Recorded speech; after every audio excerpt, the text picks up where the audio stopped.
Be in KL with her friends. You give her my number.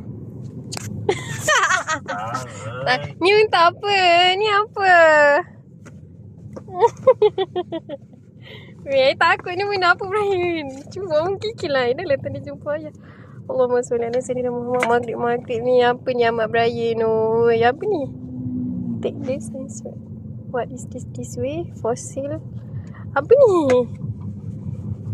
I can't open it by myself. Tak apalah, you drive dulu.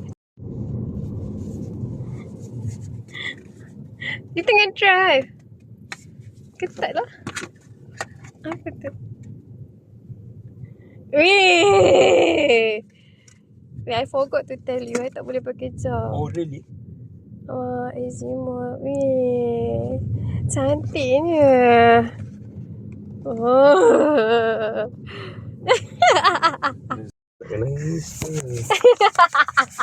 Bukan nangis, takut Raya ni bagi Aizam lagi. Ya Allah ya Tuhanku, I'm still shaking, you know.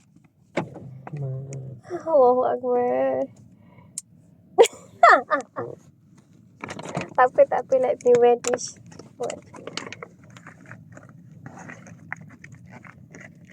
Ini cantiknya. My vibe actually. I can wear. Tapi macam sekejap je. Sebab my eczema tak boleh dengan besi tu.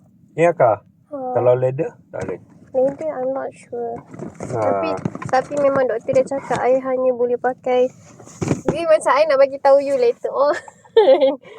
I hanya boleh pakai emas. Kan cakap I nak dig kan. So I'm a gold digger. Dia tak percaya. Nampaknya you memang tak payah pakai aksesori ya. Dulu I pakai. Ya Allah, shaking lagi. Ya Allah.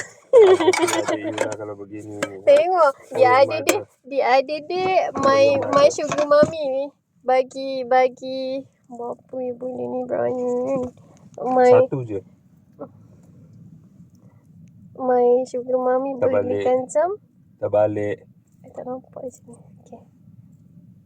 Then how to pakai ni. Lama ni tak pakai jam. Sumpah sebab I allergic with it. So I can't. Memang a lot to help you. I'm still shaking. Tanya. Wait lah. Let me figure this one. Begini. Sketches. Oh, also. Tapi I tak boleh pakai jam. So thank you. Oh, you post status lagi? Tak, I tak post this one. I akan simpan. I bought this one. But this one is for me. Alah, I lupa lah kan cakap nak bagi you. Bagi apa? Ni, ada satu from original from Panda Park. Tak apalah, nanti bagi. This one for you. For your car. Tapi whenever I come into your car, this is mine. I dah cakap I tak boleh letak you, I boleh letak I. Weh, dia buang macam tu je.